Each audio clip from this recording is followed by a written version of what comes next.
পাগল মন আমার তুমি কারলা আঙ্গিয়া করলা রে দালান ঘর দুদিনের রং তামাশা আর যত স্বপ্ন আশা দুদিনের রং তামাশা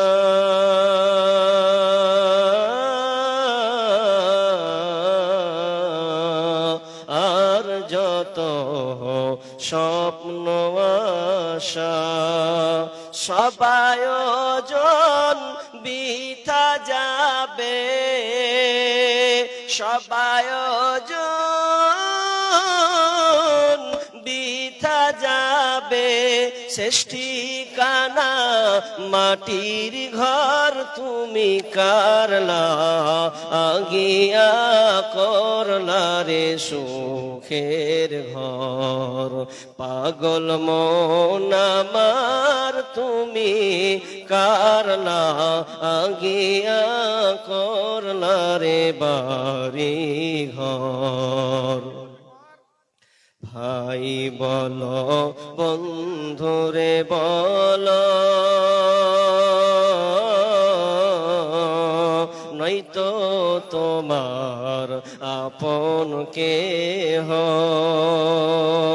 ভাই বলো বন্ধুরে বলো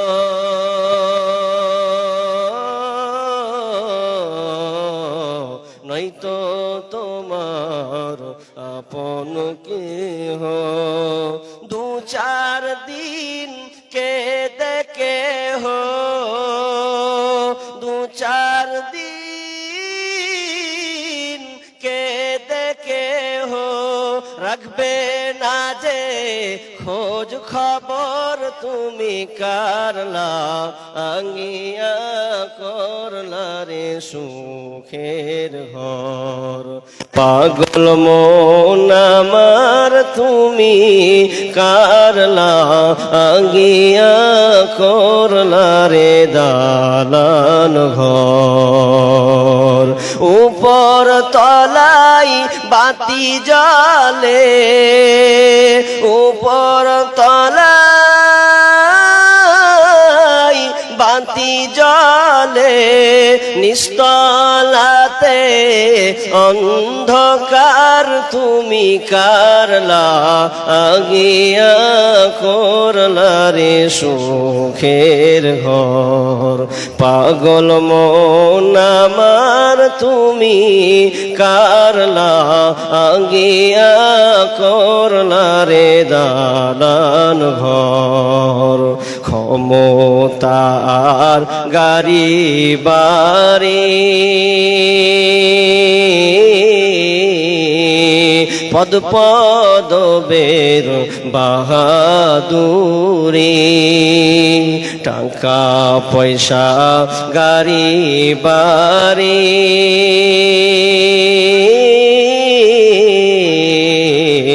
ক্ষমতার বাহাদুরি আজরাইলের পড়লে থাবা মালাকুল মাউতের পড়লে থাবা পাইবা না পথ পালাবার তুমি কারলা আগিয়া করলা রে সুখের ঘর পাগল মন আমার তুমি কারলা আগিয়া করলা রে দালান ঘর উপর তলায় বাতি জ্বলে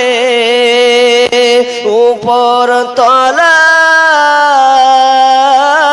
বাতি জ্বলে নিস্তলাতে অন্ধকার তুমি কারলা আঙ্গিয়া করলা রে সুখের ঘর পাগল মন আমার তুমি কারলা আঙ্গিয়া করলা রে বাড়ি ঘর পাগল মন আমার তুমি কারলা আঙ্গিয়া করলা রে টিনের ঘর।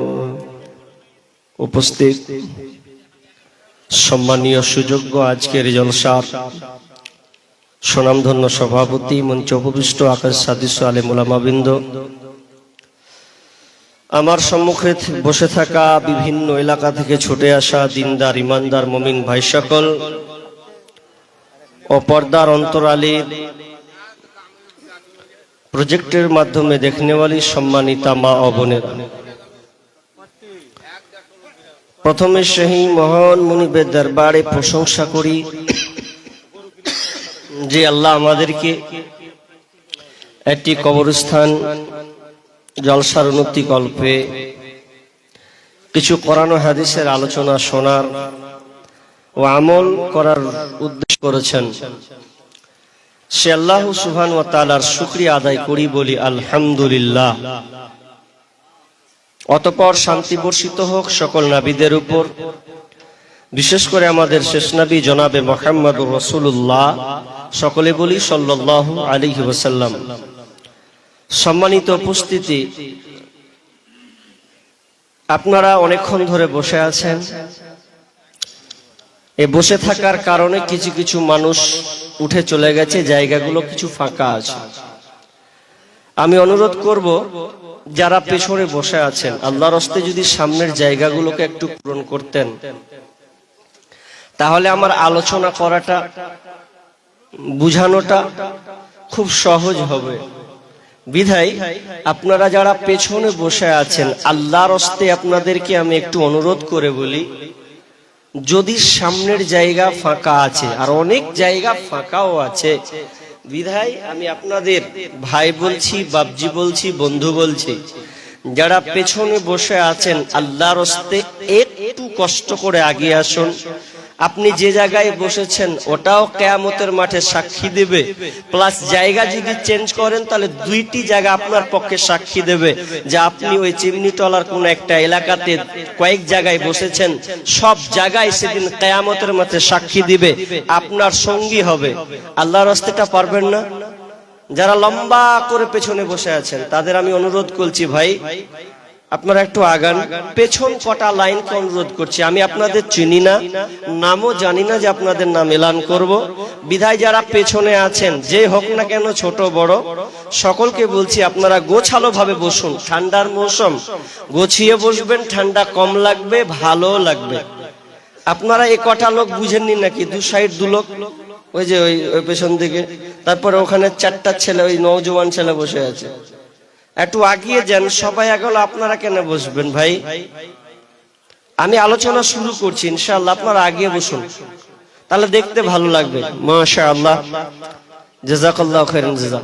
আসেন, আমি আপনাদের সম্মুখে যে বিষয়টা নিয়ে দণ্ডমান হয়েছি বা বলার ইচ্ছা পোষণ করেছি, সেটি হচ্ছে আরশের নিচের ছায়া।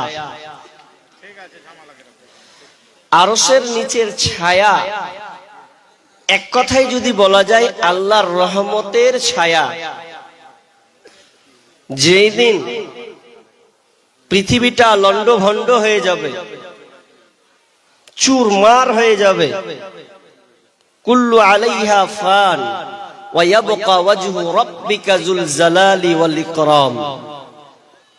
একমাত্র আল্লাহর মহামান্বিত চেহারা ছাড়া দুনিয়ার যত কিছু আছে সব ফানাফান হয়ে যাবে, চূর্ণ বিচূর্ণ হয়ে যাবে, কিছুই থাকবে না।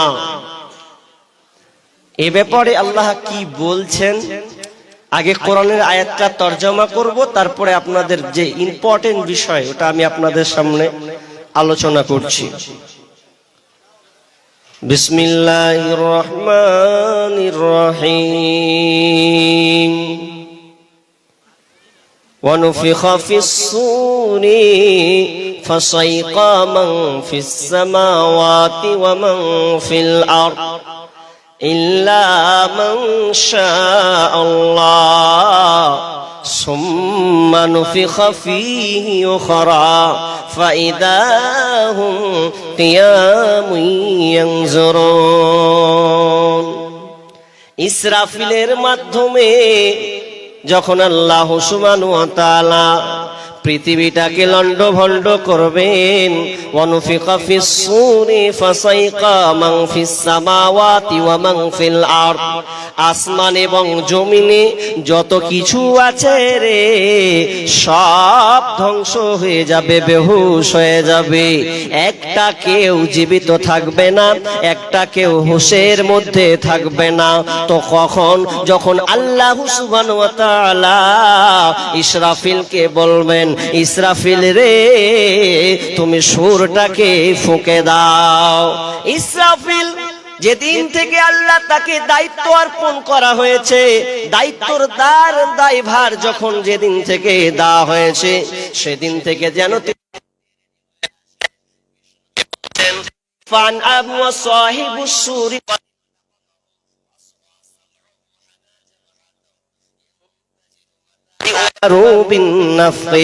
বিশ্বনবী বলছেন, আমি কেমন করে আয়েস আরামে আনন্দ উল্লাসে থাকতে পারি, আমি কেমন করে আমি আনন্দ করি রে আমার সাহাবেরা। অথচ ইসরাফিল আলাইহিস সালামকে দায়িত্ব দেওয়া হয়েছে, কানকে খাড়া করে রেখেছে, কানকে খাড়া করে রেখেছে এবং মাথাকে নুইয়ে রেখেছে।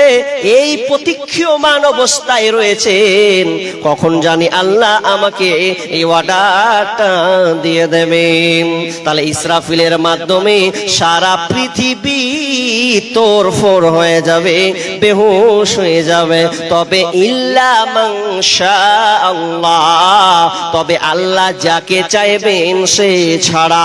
এখানে তাফসীর করা হয়েছে কে আবার যেন টিকে থাকবে। বিশ্বনবী অনুমান করেছেন, মনে যখন বিশ্বনবী যখন তার চেতনাটাকে ফিরে পাবেন, হুঁশটাকে ফিরে পাবেন দ্বিতীয় ফুৎকারে, তখন তিনি দেখবেন আমার হুঁশ ফিরার আগে একজন যেন আল্লাহর সে আরশের ছায়ার পায়া ধরে যেন আছে। তিনি বললেন, তিনি বলছেন মনে হয় তিনি হুঁশ পেয়েছিলেন, হুঁশের মধ্যে ছিলেন না বেহুশের মধ্যে ছিলেন। মনে হয় মুসা আলাইহিস সালামকে আল্লাহ সুবহানাহু ওয়া তাআলা এই মর্যাদা দিয়েছেন, যেদিনকে আল্লাহকে বলেছিল, আল্লাহ তুমি আমাকে তোমার চেহারা খানটা দেখাও, কিন্তু সেদিন সে নূরের তাজাল্লি দেখে অজ্ঞান হয়ে গেছিল। আল্লাহকে দেখা তো দূরের কথা, ছাড়টা পর্যন্ত সে একদিন গ্রহণ করতে পারেনি। সেই সময় হয়তো সে বেহুশ ছিল, পৃথিবীর মানুষ সব হুঁশের মধ্যে ছিল, তার জন্য নাকি আল্লাহ তাকে মর্যাদা দিয়েছেন। এটা অনুমানের ভিত্তিতে বলা হয়েছে। বন্ধুরে, তবে আল্লাহ যাকে চাইবেন সে কেবল সারা। সুম্মা নুফিখা ফীহি উখরা ফাইদা হুম কিয়ামুন ইয়ানজুরুন।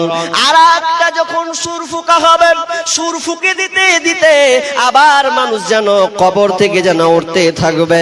ওয়াইদাল কুবুর বুসিরাত, মানুষ সব কবর থেকে যারা যতগুলো চাপা পড়ে আছে সমস্ত কিছুকে যেন কিয়ামতের মাঠে হাজির দিতে হবে, সবাই কিয়ামতের মধ্যে ধরবে। আল্লাহ সুবহানাহু ওয়া তাআলা চ্যালেঞ্জ করেছেন, ওয়া মা হুম আনহা বিগাইবিন, কেউ অনুপস্থিত থাকবে না। আল্লাহ চ্যালেঞ্জ করেছেন, সেদিনকে সকলকে হাজিরি দেওয়া লাগবে, সবাইকে সেদিনকে হাজিরি হতে হবে। আল্লাহর চ্যালেঞ্জ। আপনাদের এই চিমনিটলাতে জালসা হয়েছে, হচ্ছে, রানিং চলছে, কিন্তু এর আগে এলান হয়েছে, হ্যান্ডবিল ছেপেছে, ইস্তাহার হয়েছে, মানুষকে এলান করে দেওয়া হয়েছে, এই যে শুনো গ্রামবাসী এলাকাবাসী, অমুক 3 তারিখে প্রোগ্রাম হবে, জলসা হবে, সবাইকে নিমন্ত্রণ আমন্ত্রণ দেওয়া রইল। এখন বলুন তো 100তে 100 লোক আসতে পেরেছে? নাই। কিছু লোক এখানে, কিছু লোক বেটি ছেলের পিছনে ঘুরছে, আর কিছু লোক খাওয়ার মার্কেটে ঘুরছে, আবার কেউ বাড়িতে শুয়ে আছে। কিন্তু আল্লাহর চ্যালেঞ্জ এত কঠিন, ওমা হুম আনহা বিগাইবিন, প্রত্যেককে আল্লাহ সেখানে কিয়ামতের মাটিতে হাজির হতে হবে, কেউ যেন একটা বাদ থাকবে না।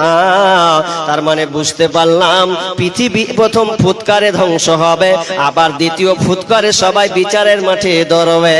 কিন্তু দরাটা কেমন হবে, কিভাবে উঠবেন, কি হালাতে উঠবেন, মা আয়েশা রাদিয়াল্লাহু তাআলা আনহা তিনি বর্ণনা করেছেন, ইউসারুন নাসু ইয়াউমাল কিয়ামাতি উফাতান উরাতান গুরলা, কুলতু ইয়া রাসূলুল্লাহি আন-নিসাউ ওয়ার-রিজালু জামিআ ইয়ানজুরু বা'যুহুম ইলা বা'যিন। বিশ্বনবী বলছেন, বিশ্বনবীকে বলছেন আয়েশা বলছেন, ইয়া রাসূলুল্লাহ, আপনি যে বললেন যেদিনকে মানুষ কবর থেকে উঠবে উফাতান উরাতান গুরলা, সেদিনকে মানুষ খালি পায়ে কোনো জুতা থাকবে না, নাঙ্গা অবস্থায় উঠবে, পরনে কোনো কাপড় থাকবে না, আর খাতনাবিহীন অবস্থায় উঠা হবে। বিশ্বনবীকে বলছেন আয়েশা এবার বলছেন, ইয়া রাসূলুল্লাহ, আর রিজালু ওয়ান নিসাউ জামিআ ইয়ানজুরু বা'যুহুম ইলা বা'যিন, ও দয়ার নবী গো, সেদিন তাহলে তো নর নারী একাকার হয়ে থাকবে, কারো পরনে যে কাপড় থাকবে না, এক অপরের দিকে তো তাকাতে থাকবে, নাঙ্গা হয়ে যাবে, তাহলে তো ইজ্জত বলে কিছুই থাকবে না। নারী পুরুষ একাকার হলে সবার তো নাঙ্গা অবস্থায় থাকলে ইজ্জতের দিকে কি হালাত হবে, এক অপরে তো তাকাতে থাকবে। বিষ্ণু বলছেন আয়েশা এটা কখনো সম্ভব নয়, ইয়া আয়েশাতুল আমরু আসাদ্দু মিন আইয়ানজুরা বা'যুহুম ইলা বা'যিন। আয়েশা সেদিন কিয়ামতের মাঠে এমন একটা বিভীষিকাময় পরিস্থিতি হবে রে আয়েশা, যেদিন কেউ কারো কাছে তাকাবার ক্ষমতা রাখবে না, নিজেকে বাঁচার জন্য শুধু ত্রাহি করবে, আজ নাহি আমার কি হালাত হয়। এই জন্য আয়েশা রে, সেদিন কেউ কারো দিকে তাকাবার কোনো মাধ্যম রাখবে না, কোনো সুযোগ তার থাকবে না। কেমন কথা, পাশাপাশি উলঙ্গ মানুষ থাকবে, তো ওর দিকে তাকাতে আবার কয় সেকেন্ড লাগবে, কেমন লাগবে দেখতে পারে। একটা উদাহরণ দিলে চট করে বুঝে নেবেন। আপনি নতুন বিয়ে করেছেন, এখন নতুন যখন আপনি বিবাহ করলেন, তো বিবাহ করার পর স্ত্রীর চাহাত থাকতে পারে। এখন আপনার বিবি আপনাকে বলছেন, স্বামী খুব ইচ্ছা ছিল গো, বিয়ে করার পর স্বামীর সঙ্গে হাজারদুয়ারি ঘুরতে যাব, মুর্শিদাবাদ হাজারদুয়ারি ঘুরতে যাব, অনেক দিনের স্বাদ, স্বামীর সঙ্গে যাব। এখন স্বামী পয়সাওয়ালা মানুষ, চলো ঠিক আছে, একটা প্রাইভেট কার গাড়ি নিল, গাড়িটা নিয়ে স্বামী স্ত্রী এত সুন্দর করে সেজেছে, এত মনোরম চাকচিক্যময় হয়ে সেজেছে। এবার দুজনে গাড়িতে ঢুকে গেল, ঢুকে দেওয়ার পর স্ত্রী খুব খুশি, আমার স্বামী কথা রেখেছে। বিবি এবার স্বামীকে রঙ্গরসের গল্প শোনায়, আনন্দ মাতুয়ারার গল্প শোনায়, নিজের শরমগাকে নিয়ে স্বামীর কাছে প্রকাশ করে, আমার দেহ এরকম, আমার চামড়া যেন ধল, আমি দেখতে ফিটফাট, আমাকে দেখে সবাই পাগলা পাগলা হয়ে যেত, কিন্তু স্বামী তুমি আমাকে পেয়েছ, তোমার জীবন ধন্য। সে নিজের যেন প্রশংসা স্বামীর কাছে করতে আসে, রঙ্গে রসের আনন্দ উল্লাস করতে আসে। স্বামী স্ত্রী ছাড়া কেউ নাই, শুধু ড্রাইভারটা খালি ড্রাইভিং করে গাড়িটা যেন ড্রাইভিং করে যেন চালাচ্ছে। এদের দুজনে কি আনন্দ উল্লাস, এমন মধুময় ভালোবাসা প্রেম প্রীতির গল্প চলছে, আর খোলামেলা যেন স্বামীর কাছে আসে, স্বামীর দিকে বারবার যেন নজর দিহি করছে, এমন রঙ্গরসের গল্প। এমন সময় ড্রাইভার বলে দিল, ওরে তোমরা দুজন মিলে রঙ্গরসের গল্প ধরেছ, নিজের শরীর নিয়ে তোমরা ব্যাখ্যা বিশ্লেষণ করা শুরু করেছ, তবে শুনে লাও, তোমরা যাই করো না কেন, গাড়ি যে চালাছিলাম 120 গতিতে গতিবেগে, কিন্তু গাড়ির ব্রেকটা কিন্তু ধরে না, এখন কি করবে বলো। স্বামী স্ত্রী দুজন মিলে আনন্দ উল্লাস করছে, ড্রাইভার বলছে যে ব্রেক যে ধরে না, গাড়ির ব্রেক ফেল। আচ্ছা এবার আপনারা বলেন তো, গাড়ির ব্রেক যদি ফেল বলে, ওদের দুজনেতে মেন্টালিটি কেমন হবে? এখন যদি স্ত্রী কহে ডাক্তারের কথা বাদ দাও, হ্যাঁ দুনিয়া মিলে রঙ্গের কথা কইছে, আমার দিকে তাকাবে জান ঠান্ডা হয়ে যাবে, আমার দিকে তাকাও জান ঠান্ডা হয়ে যাবে। আচ্ছা ও যদি হিজড়া হয় তাহলে লক করে থাকবে, আর বীর পুরুষ যদি হয় তো বিবিকে ধাক্কা মেরে বলবে দেখতেছ না গাড়ি ব্রেক ফেল, তুই তোর যত গল্প তো আমি আর শুনবো না এখন, তুই যদি পুরো ন্যাঙ্গাও হয়ে যাস তাও আমার দ্বিধাবোধ নাই। কেন বলে দিয়েছে গাড়ি ফেল মানে কি, নিশ্চয় সামনের লরিতে ভরবে আর নাহলে নদীতে ফেলবে, দুটার মধ্যে একটা জান তো খাতরাতে আছে, জান খাতরার মধ্যে আছে। এখন বিবির কথা লিবে না, বিবির দিকেও তাকবে না, কেন তো সামান্য ব্রেক ফেলতাই। কিন্তু বিচারের মাঠ তো আরো কত কঠিন ভয়াবহতা হবে। সামনে কাউ যতই উলঙ্গ থাক না কেন মানসিকতা একটাই কাজ করবে, আজ আমার কি হয়, আজ আমার হালাত কি হয়, কি অবস্থা হবে। বন্ধুরে আমার, যখন সব কিয়ামতের মাঠে ধরবে, সূর্যটাকে মাথার উপরে নিয়ে আসা হবে, সূর্যটাকে মাথার উপরে নিয়ে আসা হবে। ইয়ারাকুন নাসু ইয়াউমাল কিয়ামাতি হাত্তা কিয়ামতের দিন মানুষ ঘামতে থাকবে, মানুষ যেন ঘামতে থাকবে। সূর্যটাকে সৃষ্টির কাছাকাছি নিয়ে আসা হবে। বিশ্বনবী বলছেন সূর্যটাকে সৃষ্টির অনেক অনুকূলে নিয়ে আসা হবে, কাছাকাছি নিয়ে আসা হবে। হাত্তা তাকুনা মিনহুম কামিকদারি মিল, 1 মাইল উপরে যেন সূর্যটা থাকবে। সূর্যটা মাথার উপরে 1 মাইল উপরে। আবার কেউ বলেছেন 100 লাখার সুরমাদানি 1.5 ইঞ্চি যতটা হয় অত ইঞ্চির উপরে মাথার সূর্যটা থাকবে। কি অবস্থা হবে বন্ধুরে আমার। বিশ্বনবী বলছেন হাত্তা তাকুনা মিনহুম কামিকদারি মিল, সূর্যটাকে 1 মাইল কাছাকাছি করে দেওয়া হবে। ফায়াকুনুন নাসু আলা কদরি আমালিহিম আলা কদরি, তার মানে তারা ঘামতে থাকবে, আমালের অনুপাতে তারা যেন ঘামতে থাকবে। ফিল আরাক, তারা ঘামতে থাকবে, আমল যেমন করবে তেমনটা তা অনুযায়ী তারা ঘামতে থাকবে।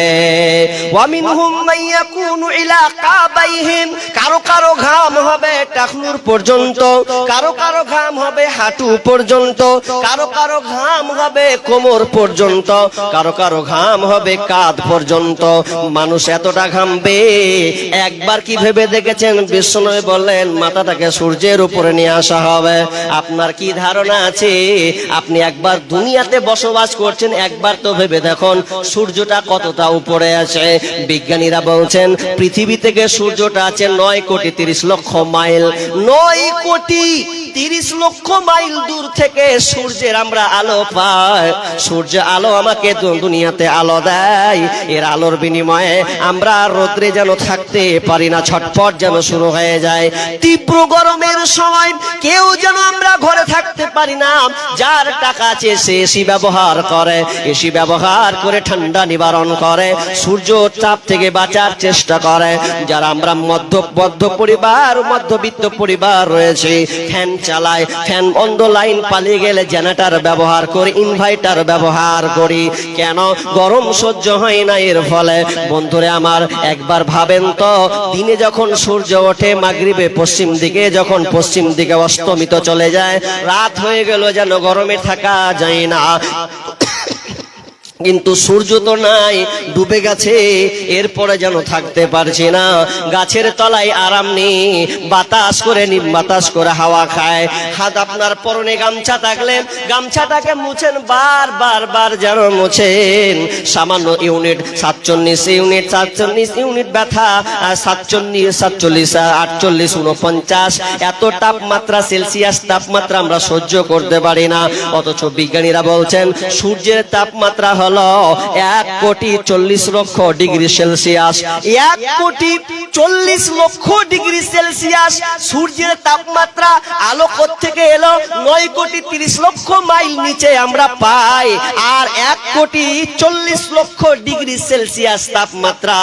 এতটা সূর্যের তাপমাত্রা। সেদিনকে মাথার সামনে, মাথার কাছাকাছি নিয়ে আসা হবে। মাথা টকবক করে, কেন ভাতের মতন মারের মতন ফুটতে থাকবে।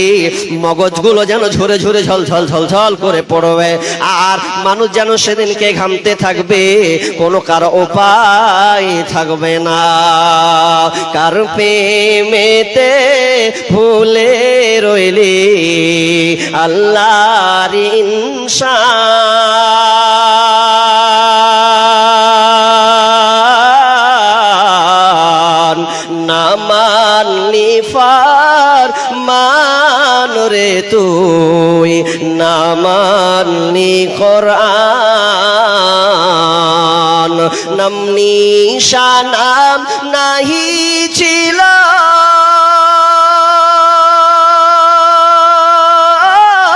শিশু জীবন কে বাদিল, কার দয়াতে আসলি রে তুই, কার দয়াতে আসলি রে তুই এই দুনিয়ার মাঝার। না মানলি ফরমান রে তুই, না মানলি কোরআন।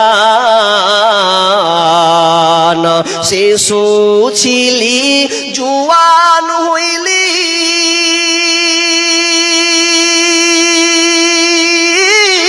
নানা ভাবে স্বাদ মিটাইলি, আল্লাহর রাসূল ভুলে রইলি, আল্লাহর রাসূল ভুলে রইলি আসিয়া ভুবন। না মানলি ফরমান রে তুই, না মানলি কোরআন, না মানলি ফরমান রে তুই, না মানলি কোরআন। যতই কর বাহাদুরি এই দুনিয়া নয় তোরা আসল বাড়ি, যতই কর বাহাদুরি এই দুনিয়া নয় তোরা আসল বাড়ি। যেতে হবে সবই ছাড়ি, যেতে হবে সবই ছাড়ি কবর মাঝার। না মানলি ফরমান রে তুই, না মানলি কোরআন, না মানলি ফরমান রে তুই, না মানলি কোরআন। কিন্তু সেদিন কোনো উপায় থাকবে না, মাথার উপরে সূর্য থাকবে, 50,000 বছর হবে একটা দিন, আপনার পা ওইখানে যেন স্তব্ধ হয়ে থাকবে, পালাবার কোনো রাস্তা থাকবে না। আল্লাহ বলছেন কাল্লা লা ওয়াদার, কোথায় পালাবেন, পালাবার কোনো রাস্তা থাকবে না। সেদিন তোমার মাথার উপরে সূর্য থাকবে, আর জমিনের নিচে যেন তামার ইস্পাতের মতন যেন করে দেওয়া হবে। জমিনটা কেমন হবে শুনে লাও। বিশ্বনবী বলছেন ইহসারুন নাসু ইয়াউমাল কিয়ামাতি আলা আরদিন বাইদা ওয়া ফুরাকা কুরসাতিন নাকি লাইসা ফিহা আলামুন লিআহাদ। বিশ্বনবী বলছেন কিয়ামতের ময়দানে, কিয়ামতের দিন জমিনটাকে করে দিতে হবে, করে দিবেন আলা আরদিন বাইদা ওয়া ফুরা, এমন করে সাদা লাল মিশ্রিত সমতল সমভূমিতে বানিয়ে দেওয়া হবে।